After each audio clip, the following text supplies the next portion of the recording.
Next up, the students have prepared a fascinating performance about the book My Name is Cinnamon, written by Vikas Joshi.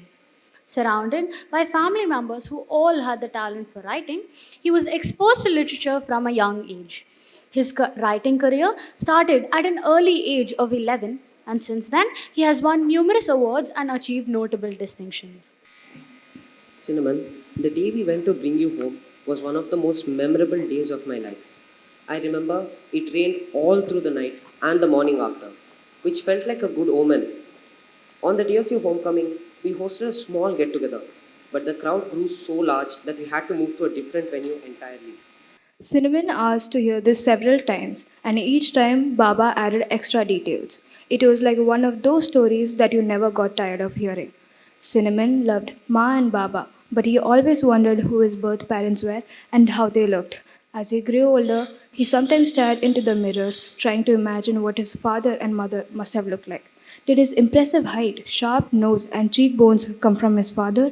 Did he get his loud laughter and voice from his mother? Where did they live and what did they do? When he traveled anywhere, he looked around at people, wondering whether they were his parents. Baba and Ma always supported him and let everyone know that he was adopted, so he had no sense of shame or embarrassment. He saw it as a very natural part of his identity.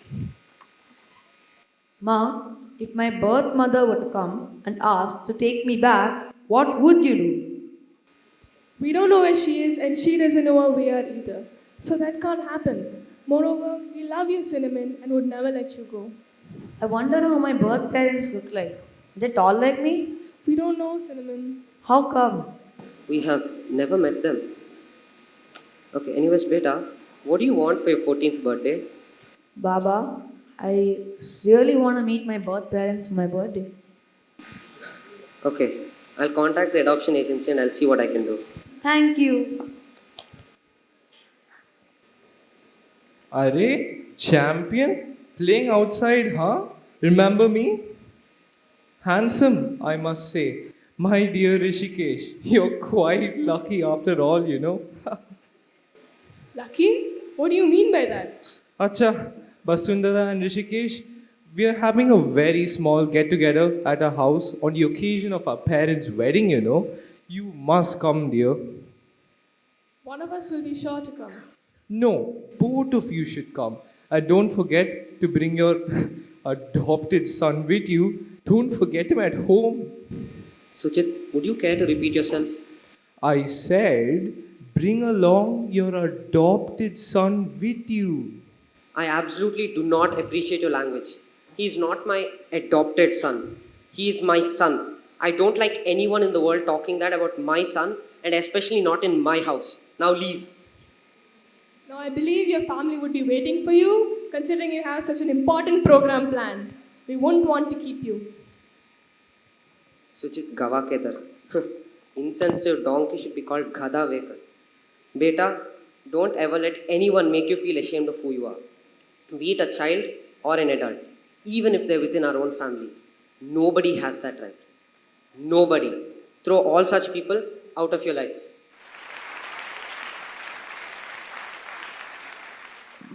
It was the day of the history examination. The day when all the boys and the girls wanted to sit next to Cinnamon, as he was extremely good in his studies.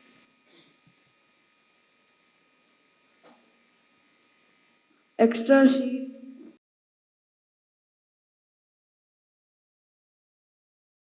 Cinnamon, cinnamon, cinnamon. I need the answer for question 10A. Cinnamon.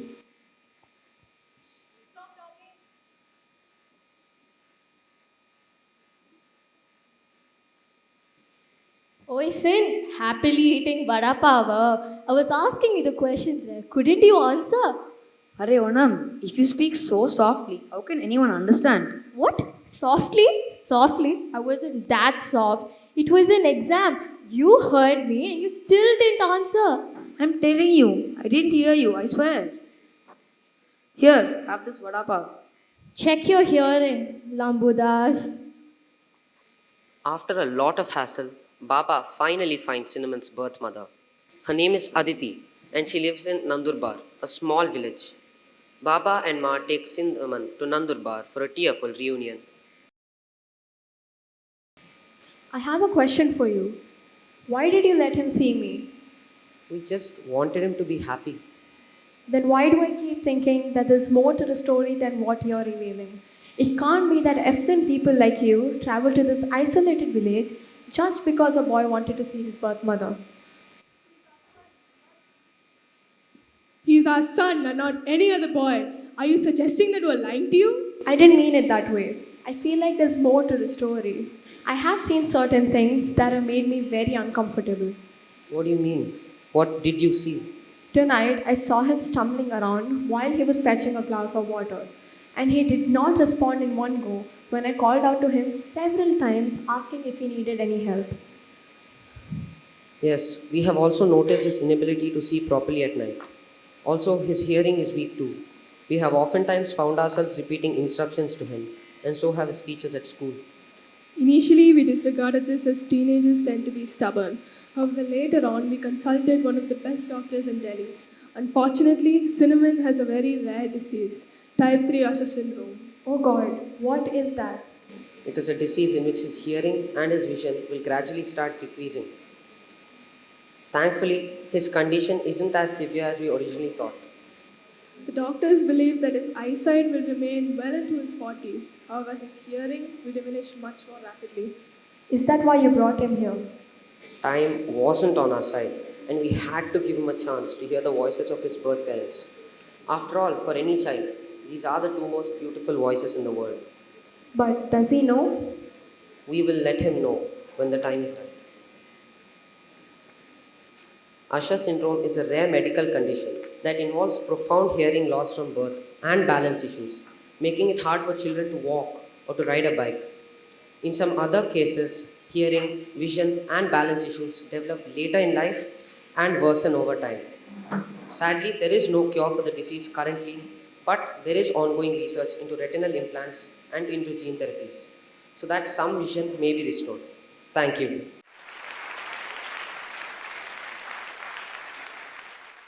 Thank you so much for that captivating enactment. Now, Mr. Joshi sees himself as a writer by nature, not compulsion, ambition, or conscious choice. From his childhood days, his favorite words have always been come, hear my story, and come, tell me a story. He loves simple pleasures like hearing his favorite songs unexpectedly, falling asleep to the sound of rain, and totally hates early morning flights and cold weather. His writing career started in Standard 3 when he would sip hot chocolate milk under a thick blanket in Delhi's winter and devour books from different countries that his parents bought him from the World Book Fair Delhi. It inspired him to create characters who looked more like him. He hopes that his book has a similar effect on the budding readers and writers of Shisha Oema School. I would now like to call on Mr. Vikas Prakash Joshi and our principal, Ms. Sharmila Mohan, to present the bouquet.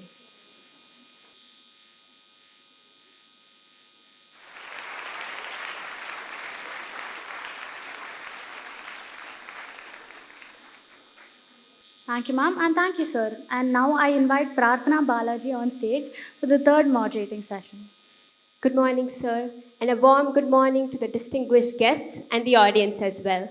I'm Prarthana of grade 11, and sir, I absolutely loved reading your book, My Name is Cinnamon, and was truly inspired by the ways you interconnected several social problems that we come across in our society and how you artistically wove them together to write such a beautiful story.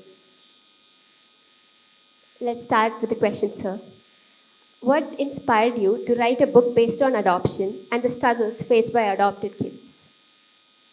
So first of all, good morning to all the Shisha Umar students, faculty, Ratna, my esteemed fellow writers, legendary P. Sainath, legendary Shabnam Minwala, Devika, Linswai, Aparna, all the and as an author, as a child, I used to always dream that I'll be part of LitFest. So you can say it's a childhood dream has come true, and it's really wonderful to be in a LitFest because you realize that all these authors you loved reading. Some of them are here today, many of them are not. These are real people like you. When you read about them, you think, who are these authors? They must be these very mysterious people who write books, and they must be somebody very pompous and they won't answer your questions. And unfortunately, some are like that. Some don't answer mails, some don't pick up your phone. Luckily, the people here are a bit different. But all in all, I think I'm very grateful. Thank to the value of words to be part of this moment. Now, to answer your question, what inspired me? See, I always say that authors don't choose stories. Stories choose authors. That's very I well don't said. choose the story. Story chooses me. And what I've seen is that when a story comes into your mind, you feel as if this could be an option, and then it doesn't work out. But when that story sort of takes off, so like when you're driving a car and you can feel that it's really going smoothly, then you know. So when I started this story, all I had was a image. It was an image of a boy standing at the train door, which is there right at the end, Yes. standing at the edge of the train door, looking outside. And when I used to go on the annual vacation with my family, All right. my father was a foreign service officer. So once a year we would come to India, and he would take us on these annual vacations by train. And my parents would sleep inside. They always wanted to sleep. Of course, now that I've got older, I know why. But they used to love to sleep. So I would always be standing at the train door and looking outside. It was very fun, to stand there. And that was the image I had in my mind, that here is a boy standing at the train door. His family sleeps inside. But then what I find is that I ask myself, why is the boy standing at the train door if his family is sleeping inside? And then as I wrote it, while I wrote it, suddenly it dawned on me, that this boy is adopted. And then I was stuck at one point, and just by circumstance, one of those coincidences, one of my friends who works in a non NGO, he invited me to Nandurbar. Nandurbar is this tribal dominated district on the border of Maharashtra and Gujarat. So it has a large tribal population. And he said, Vikas, why don't you come and spend a few days with me? You've been spending too much time on this book. Now I want you to, take a break. And I said, I'm stuck for a lot of time. So I was there, and then I realized when I went there that was the missing piece of the puzzle. He's adopted is okay. Where does he come from? But when I saw Nandurbar, I realized he's from here. So that's how it was. That's great, sir. I really like how you imagined it. By the end of the book, we as readers realize that the main reason why Cinnamon's Ma and Baba make him meet his birth mother is because he was going through Usher syndrome. This leads me to wonder if the plot would have been different if Cinnamon had been a normal child without any disorders. Would he not have met his birth mother when he did? Then it wouldn't have been My Name is Cinnamon. It would have been a different book. But books evolve in a certain way. It's like a book. I cannot imagine this book in any other way. I'm sure a lot of authors can agree to this, that there are times when you make a book, and a lot of people ask me this question, that why didn't you make it this way? Why didn't you make it that way? Why didn't you show an Indian family abroad or a foreign family? But in the end, the book was meant to be like this. This was the destiny of the book. I just felt this is correct. And as far as the adoption, see, I did a lot of research. I spoke to a lot of adopted families, and it wasn't easy because in India, it's not always easy to get people who are from adopted families to share their experience. Many families don't even tell that, and one thing I consistently heard is till the child is 18, we don't accept, we don't easily give information to the child till the child is 18. Once they're 18, they're adults. Then they can go anywhere. They can meet anybody. So that's the thing. It has to be. The book had to be this way. Okay, sir. Apart from adoption and Usher syndrome, your book intertwines themes like women empowerment in the bus scene, child labor in Reshama's house, and power dynamics, which is showcased in Aditi's restaurant. How did you seamlessly integrate these social issues? And if you could convey one overarching message to your readers, what would it be? So that's a wonderful question. Pratna has asked that how do you seamlessly integrate? I think, the best part of children's books, or children's books at their best, is that you can, if you wish, convey something very entertaining, very enjoyable, very fun, but at the same time, for those who want to read, for those who want to learn, there is a much deeper thing. And I think that's what makes writing both very challenging and fun, is when you can integrate all these diverse things, as you very rightly pointed out, that because these are all part of life, right? Life is Absolutely. integrated. Like I'm talking to you, then afterwards I have to pay my electricity bill, so it's like that, the literature and day-to-day life goes hand in hand, and literature reflects life.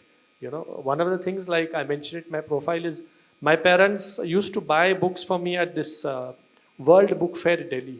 So World Book Fair is this iconic book exhibition which happens every year in Delhi in the winter. So my parents would, they gave me all the Indian books and I just read all of them. So now I said, now I want to read from other places. And they would go and they would get ice cream, they would get peanuts. In Delhi in winter you get a lot of peanuts. So they would bring me these stacks and stacks, folk tales from Ukraine, Scotland, Ireland, wherever. And one of the things I realized when I read it is people are universal, and what I need to do is write my stories in such a way that when a person reads, they feel this is India, but You this is feel a me. connect to the Yeah, country. but this is me. Yeah, Okay. so. In your story, sir, Aditi, Cinnamon's birth mother, embodies resilience, showcasing that those who endure the toughest struggles in life and manage to battle through them turn out to be the strongest in the end.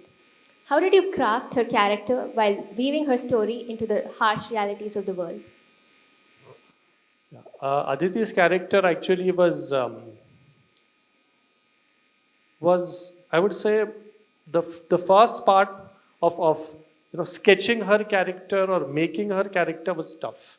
It's basically, I would say, when you're a writer, you discover your character. The way you discover a book, and initially when the character is not well etched out, you have to work on it a lot. But there are times when suddenly you find, when you're writing, it's like my magic. I think all authors go through this.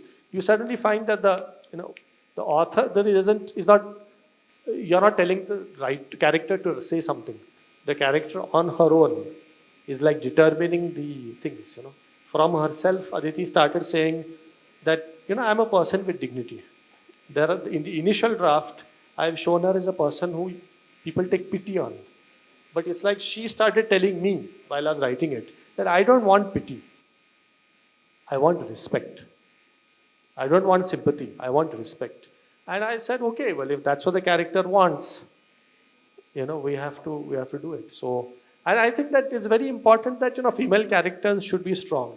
Yes, sir, absolutely. Because my own mother, my family, I've seen strong women from a young age. So, and I think women are much stronger than men, to be frank.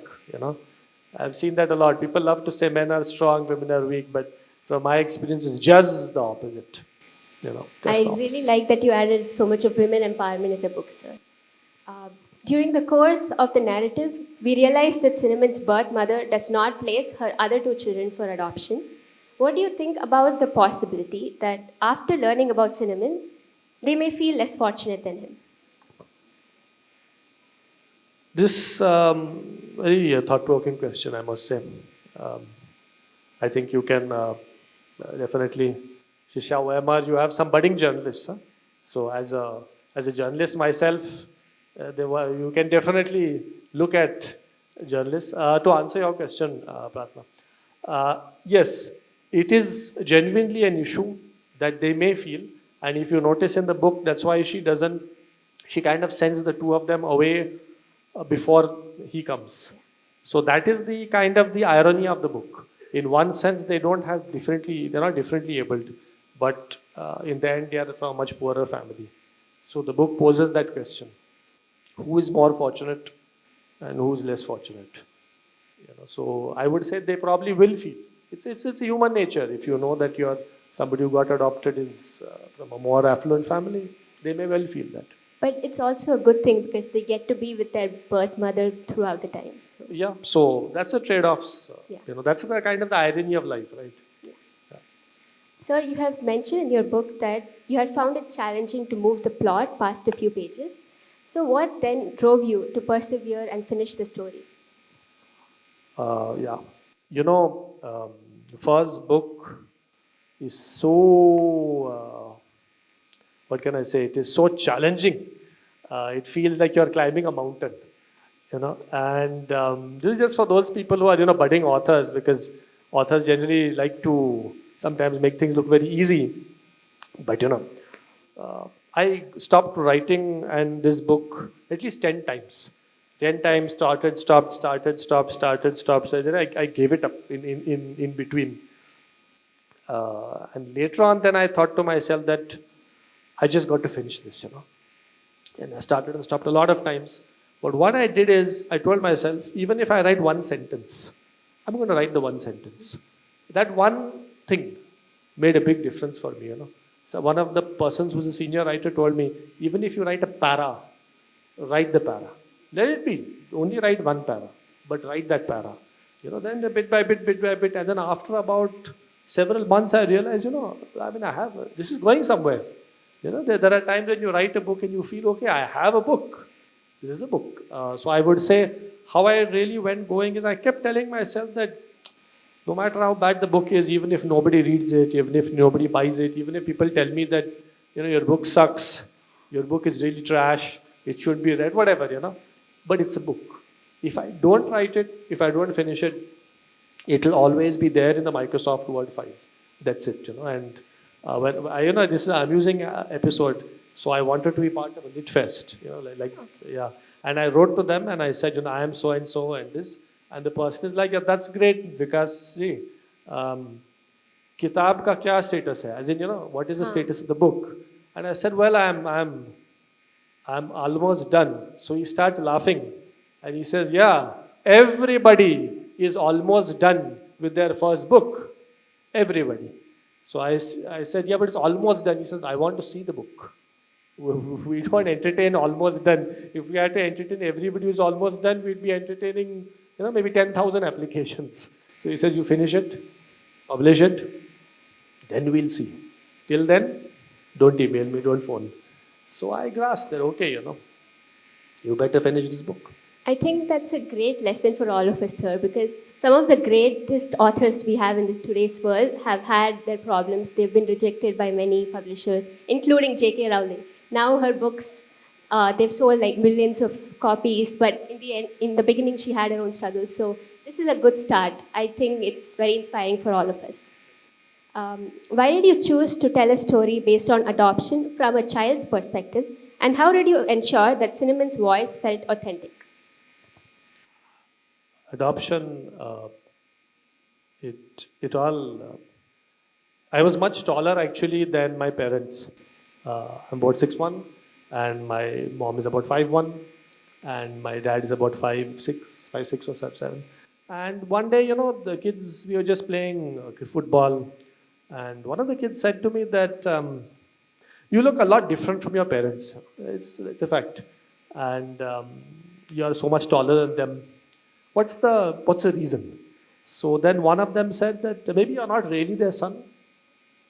Maybe you're not really, that's why you look so different. Maybe you're adopted. I didn't know what the word adopted meant. I used to pronounce it as apported. I had an issue with pronouncing certain words. Perpendicular, we were learning geometry, parallelogram, the isosceles, pentagram, pentagon. I used to struggle to pronounce these words. So I went home that day and I told my mom that that's what we say in Maharashtra, what is the meaning of the word adopted? We were just eating, this, and she suddenly looks up like this. Why?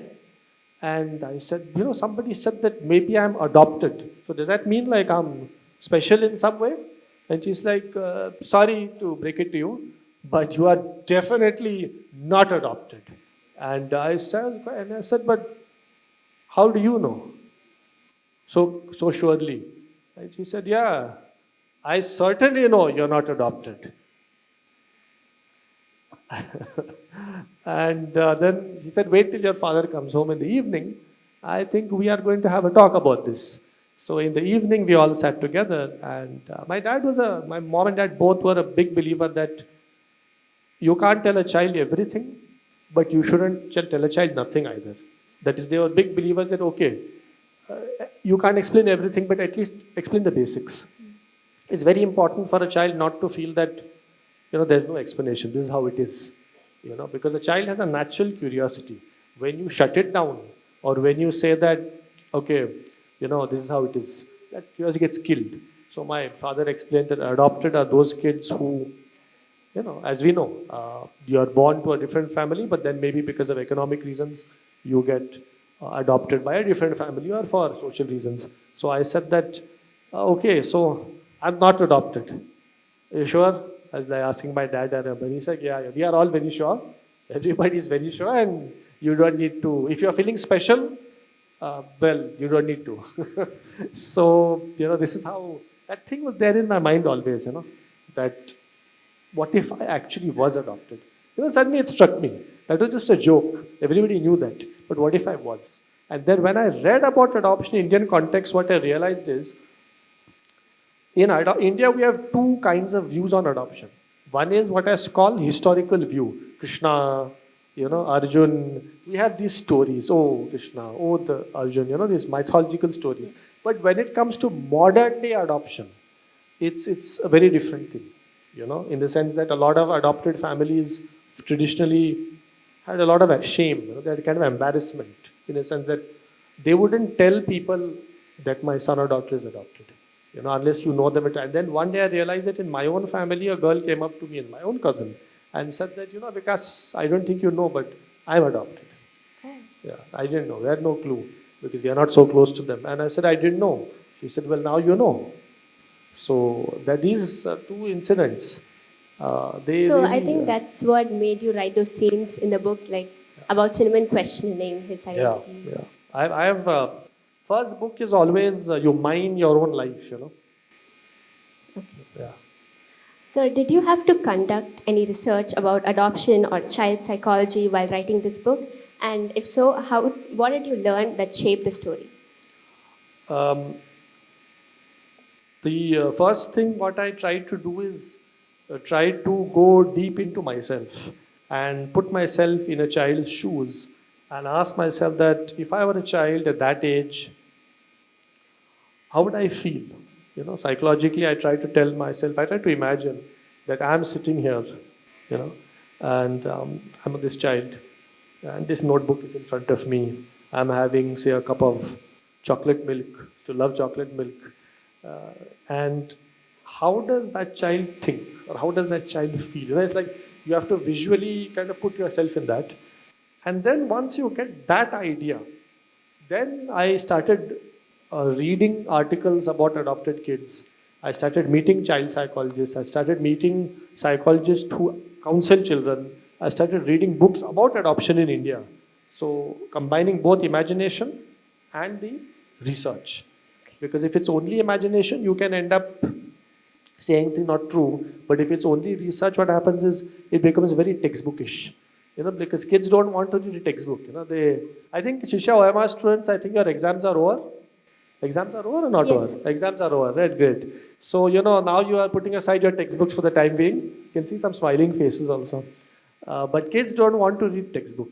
I remember somebody who read the book initially, a draft. He was about maybe standard 8 or 9. And he said, Vikas ji, किताब लिखो, text book मत लिखिए. हमें adoption के बारे में text book नहीं चाहिए. We don't want a book about adoption. We want to read a story. So that's what I realized. I have to keep the facts, but tell a And story. convert it into The fiction. story, yeah. Was there a specific scene or interaction in the book that was particularly meaningful or challenging for you to write? Yeah, so Pratna and all the students, when you write scenes, all the scenes in a sense are close because so many of them are based on my own life or either mine or things I've observed in other people. But the one scene which was very fun to write, I'll tell you one challenging, one fun. The fun scene to write was the scene where he pretends to have have stomach upset to avoid going for maths class. Right in the beginning, because this happened to me. In Delhi, you have very cold winters, and early in the morning, the school bus would come. Very very cold winters, and I would tell my mom. On the days when maths class would happen, I would tell my mom, I'm having a stomach upset. I need to go to the washroom. I need to go to the washroom. So I'd calculate that by the time I go to the washroom, use it, come out and come down the stairs, because our building in Delhi didn't have a lift. The bus would have been gone. So the first day I was like, yes, mission accomplished. Now I will miss maths classes. Second time, third time, my dad caught this, that he's only having stomach upset on the days he has maths class in the morning. So that was a fun scene to write, which I put. And the scene which was challenging emotionally was the scene at the end when she meets him, when she sees him. That's a very complex scene, very emotionally challenging, because there are so many emotions in her mind. On the one hand, she's like, this is my son.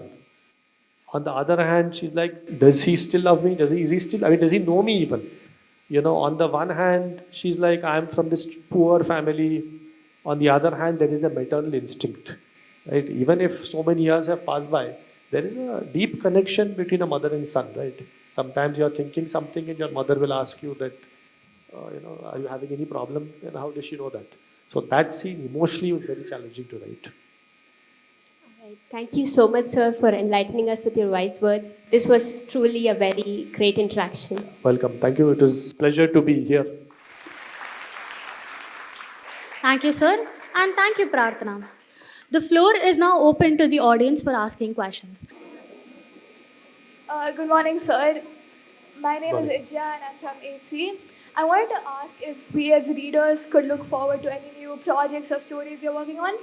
Yeah. What is your name? Idja. Icha. So, yes, I am happy to announce it here. Shisha OMR, Chennai city has given me a lot, so I must announce it here. I'm working on a book about a boy, I don't want to give away too many details, who hates history. Anybody in this school class who doesn't like history, can you raise your hand? Yeah, this one student is brave enough to put. I think the history teacher is here. That's why they're not putting up their hands. But I have message for you. My next book is about a boy who hates history, and he tells his mother and father every day, there is no use of studying history. It is useless. One day, okay, he gets a chance to go back in time, to go back to the past. Let's just say his perspective on history changes. So it's going to be not a story of darkness like what Aparna has written, but it will be story of fun, and there's going to be a lot of haunting elements. So that's in the pipeline. That's going to come by next year, very soon. Hi, good morning. My name is Neha and I'm from Abacus Montessori School. And the question I had for you is, what were your expectations when you started writing this book? And do you think you met those expectations? Neha, right? Yeah. Neha, when I started writing this book, my expectation was that all the publishers are going to say, where was this book? We were waiting for it for so long. The various readers are going to tell me, why didn't you write it 10 years earlier? People are going to praise me and say, wow, how well written, what, blah, blah, blah. But when I wrote my first draft, I got a beautiful letter, a mail from one of the top publishers in the country, which went something like this. Your book is so good, but we regret to inform you that at this stage, we are unable to give you the attention that you deserve, etc., etc. However, we wish you well for the future. So I said, I don't want to be wished well for the future. I want it to be published now. But that didn't happen. So what I had to do is I had to work on it a lot, and I had to rewrite it, edit it. So as I lowered my expectations were just one thing. it must get published. It went from there to there. I won't forget Litfest, forget awards, forget translation, forget everything. But once it, finally when I came in with no expectation other than somehow I must get published, it got published, and then it won a series of awards, and now is being translated into Tamil, Urdu, Kannada, and Odia language. So it's like we started off with very high expectations, gave up most of them, and now some of them are coming back. So I hope that answers your question. Thank you. Hi, sir. I'm Shivanjali, and my question is what advice would you give to the aspiring writers who want to tackle the sensitive and meaningful themes that you covered in this book? Shivanjali, uh, is a very good question. How to tackle sensitive and painful things. I want to say that pain and grief is part of life. We all go through it at some stage. And I think my biggest piece of advice is that they should write about it in such a way that you keep some hope alive. In the sense, it's very easy to sort of either be ultra cynical or ultra pessimistic, but there's a lot of pessimism in the world anyway. There are some people who say we need to explore the dark realities of life. There are times when people tell me, but I'm like, just turn on the TV here if you want to see the dark realities. Just open a newspaper. How much more dark realities do you want? So, my biggest piece of advice would be write in a way that a person reading it knows that these are the realities, but are there any silver linings in this? Are there any points of hope? How do you deal with it? How does one cope with it? In a way which is like realistic, and culturally sensitive. I would say that is my biggest piece of advice. Always leave some space for hope, while not denying all these ugly realities. Thank you, sir. Sir, good morning, sir. I'm Sriram from Good Earth Good School. morning. Yes, sir. So I want to ask, what inspiration led you to from being a journalist to becoming a story writer or an author, sir? What is your name? What inspiration? No, what is your name? Sriram. Yeah, Shriram, from the time I learned the difference between past, present, and future, always I would go to the school library, and there used to be a row of books. Friday morning was a library class. I don't know how it is here. What is a library class? For each guest different. Is there any library class in your school? So we have that. What day? Which day is it? So we have it. I think our class we have it on day order 2, sir. Tuesday. No, there's a day order which we follow, sir. Okay, it's a day order. So ours was on Friday morning. So I would look at the books and I tell myself, one day my name should be on one of those books. But then after a while, you get busy being a journalist, etc. And I realized that somewhere journalism was not giving me, it was like inadequate. My core thing, every one of us has these core things which when you do it, you know that this is what you were meant to do. Like when I was writing that book, I felt like this is all my life I was meant to be doing this. Like when I'm here, I feel this is what I've always dreamed of. So it was, in a sense, it was not inspiration. It was always there in me. It was just a question of telling myself that I've got to do it now.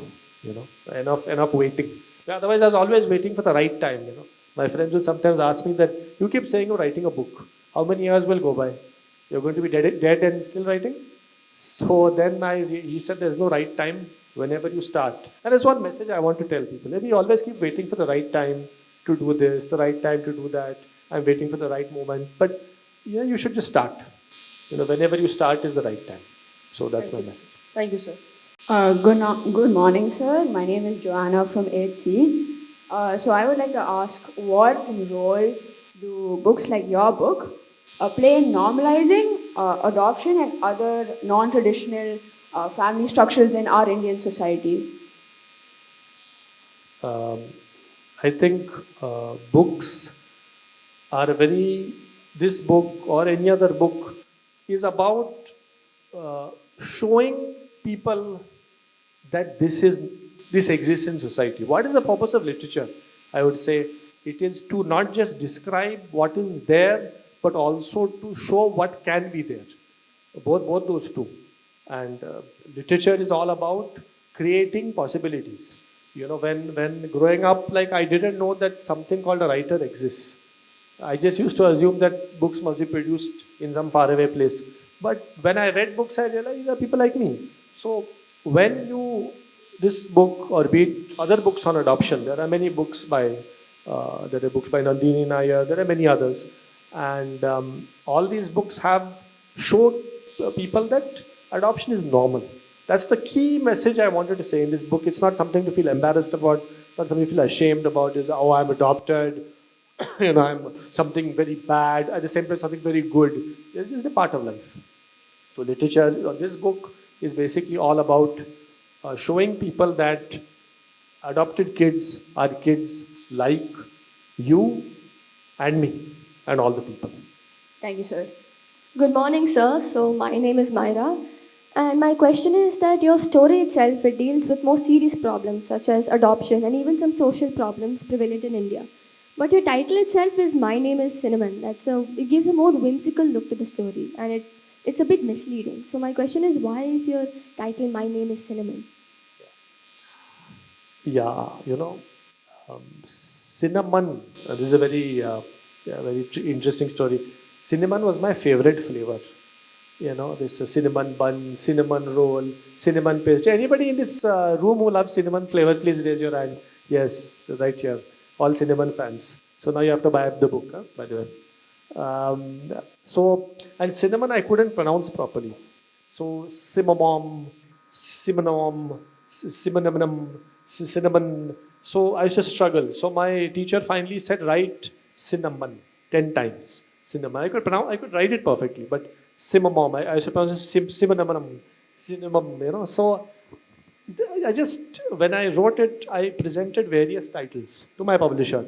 And he was not very happy. He was saying, I asked him, okay, you present your titles. So we went through various titles, the story of Roshan, Roshan's life, dawn in, Nandurbar, all kinds of stories. And somehow it was not working. So finally I said, let's have a working title. So now in authors, basically a working title is a title which is not a final title.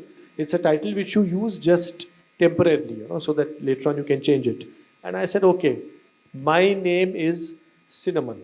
That's a title I suggested. So he says, I wasn't very fond of it and the publisher wasn't very fond of it initially. But I said, let's keep it for now. At the end, we'll change it. So at the end, we came up with this long list of Microsoft Word list. I asked various people for titles. Dawn at Nandurbar, Dawn in Ratnapura, story of this, story of that. Finally, I said, okay, let's talk to 20 kids, okay, and ask them, pick one of these. And every one of them picked, my name is Cinnamon. Everyone, 1, 2, 3, 4, 5, 6. Nobody chose any other title. So I thought, let's talk to 20 more people. Everybody else said, keep this, don't change it. Then I thought, look, popular majority wins. So that's how it was. Thank you, sir. Good morning, sir. My name is Advaitra and I'm from grade 8. Are there any scenes or chapters in the book that are particularly very close to your heart? Advait, right? Advait, the whole book from start to finish is close to my heart because the first book. First anything is always close to the heart. First book or first relationship or first anything, First is first. I don't want to, choose any particular, but if I absolutely had to choose, I would say that the scene where he realizes that his parents, his birth parents, he has that thing that my birth parents, he has this dream that my birth parents are basically very glamorous people, they're very this. And when he sees them, he realizes they're very simple people. But he feels initially a sense of disappointment. But that scene right at the end where he realizes that my birth parents are just ordinary people, but they are people who, in their own way, are people who I can be proud of. I'm proud of them. I'm not ashamed of them. I'm not embarrassed of them. That scene for me is very meaningful. That particular scene. Thank you, sir. Yeah. Hello, sir. My name is Mahati, and I'm studying in Gujarat School right now. My question is, I did a bit of research, and I found out that your father is also a writer. So, was he or was any of his books inspiration for you to become an author today? Bhagwati, right? Bhagwati. Bhagwati has asked a question about my father being a writer. Yes, he's written about 10 books on spirituality, religion, and all. But the thing is that my parents separated at a young age, you know. So he wrote a lot of his books after my parents separated, not before. So the direct influence was a bit less. I mean, I had to learn a lot of things on my own, but somewhere there was that inspiration that people would sometimes tell me that your father wrote all these books. When are you going to write yours? You know, my father's name was Prakash, that's why Vikas Joshi. And when I would see these books under his name, so many books, Hinduism, spirituality, religion, basically, I definitely was inspired. I felt that, well, if he can write 10 books, I certainly can write one. Good morning, sir. My name is Sadhana and I'm from NPS. So while I was reading the book, I found that the names you used were very unique. So I wanted to ask your process on like creating names and nicknames. What is your name? Sadhana. Sadhana. So names is something which maybe because I'm from Maharashtra, you know, which has all kinds of unusual names. We have different communities also. You have like a community like the Parsi community, you have Boharas, you have Maharashtrians. So all these three communities, they all have these very unusual names. Jamadar, Havaldar, you know, I have a friend in Mumbai, Bandukwala, literally it means guns. You know, I had a friend, Godhrawala, literally it means somebody from Godhra, you know. So then one of my other friends was called Punekar, you know, literally it means somebody from Pune. So maybe I think the influence of these three, Maharashtrians, Boharas and Parsis, these three communities I like their surnames, you know. And in this, my process for a name is that you got to see how far you can push the envelope. In the sense that you can give very quirky names, but the name must be something that kind of flows out of the character. You know, like for example, because I was taller for my age, a lot of my friends would call me Shorty. You know, something quirky, you know. Or because I was unusually skinny, I was very thin. So then sometimes some people would call me Motu, you know, because I was very thin. So you know, it seems odd. So when you give yourself freedom to be playful, you know, take a person's personality and just imagine, okay, very serious person. Imagine if you come up with a funny nickname for that person, you know, because people have different sides. One thing you realize when you create characters is a person may be very serious 90% of the time. But 10% or 20% he may be very funny. So, you know, give yourself freedom to kind of be a little playful, you know. And in India particularly, I think we are blessed because, you know, we have so many different communities, different cultures, different languages. There's like so much variety. Even within Tamil Nadu, you know, you have these Tamil names, the same name. You can have Sabarivas Kannan, you know, S Kannan. You can have K Sabarivas. You can have the whole name. You can have SK. So you know, you can just sort of play around with names and see which name kind of, you know, gives you that feeling that okay, you know. But especially when you say the name and you see it in people, they remember it. You know, like I know some of the nicknames work because people would come to me afterwards and say that I want to meet this person. You know, we gave that nickname. You know, we had Onam Kutti. Like I've used the name Onam Kutti because I had a Keralite friend who was very tall, and Kutti in Malayalam means small. He was very tall and big. So for some reason, everybody called him Kutti, Onam Kutti, because he was the only Keralite boy in the class. So then, when I met a Keralite boy, he said, "Yeah, now my friends have started calling me Onam Kutti." So you know, this is how it is. You know, from the book to real life. Thank you, sir. Good morning, sir. I'm Suraj from Casagrande International School. I have a very general question for you today. So, how do you create a really great description of a character? Because each character has their own emotions, the way they look, etc. Correct? The way you describe a adult and the way you describe a kid vary a lot. Correct? So, what do you think are few key characteristics which would help describe the character better and make the audience understand? Yeah, Suraj. So Suraj asked a very good question. How do you describe the character? So characters are, when you have a vivid character. So what I think, this is a challenge which all writers face. I myself face it a lot, and I think the difficult part is that you have to write a lot about the character. You describe the character a lot separately. Before you write the story, ask yourself that here is a character. Let's give her a name like, say, Devika. Imagine not this Devika, but Devika in general.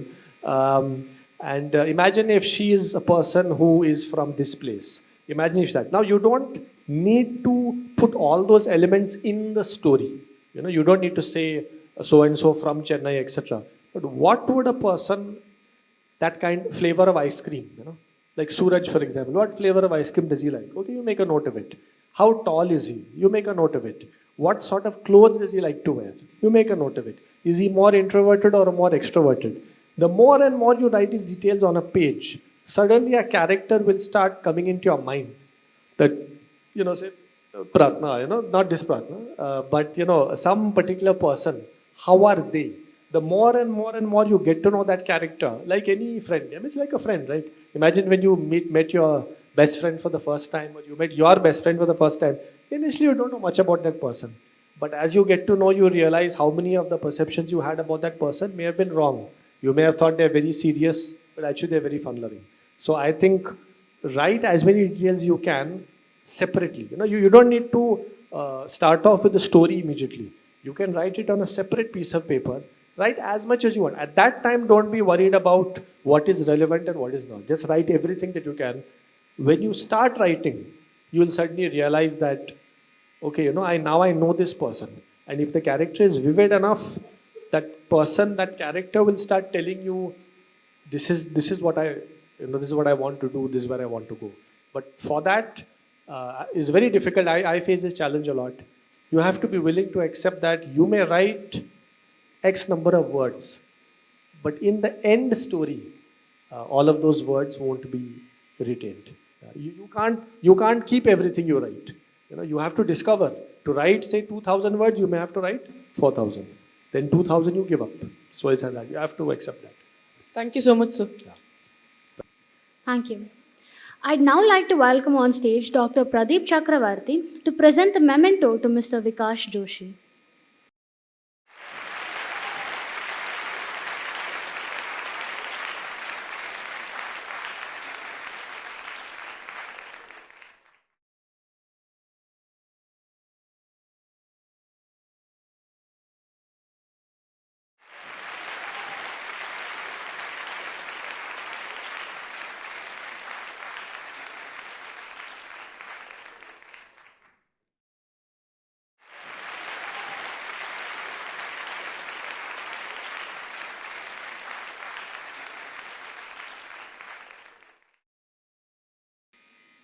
Thank you, sir, and thank you, Mr. Joshi, for your time as well as your valuable insight.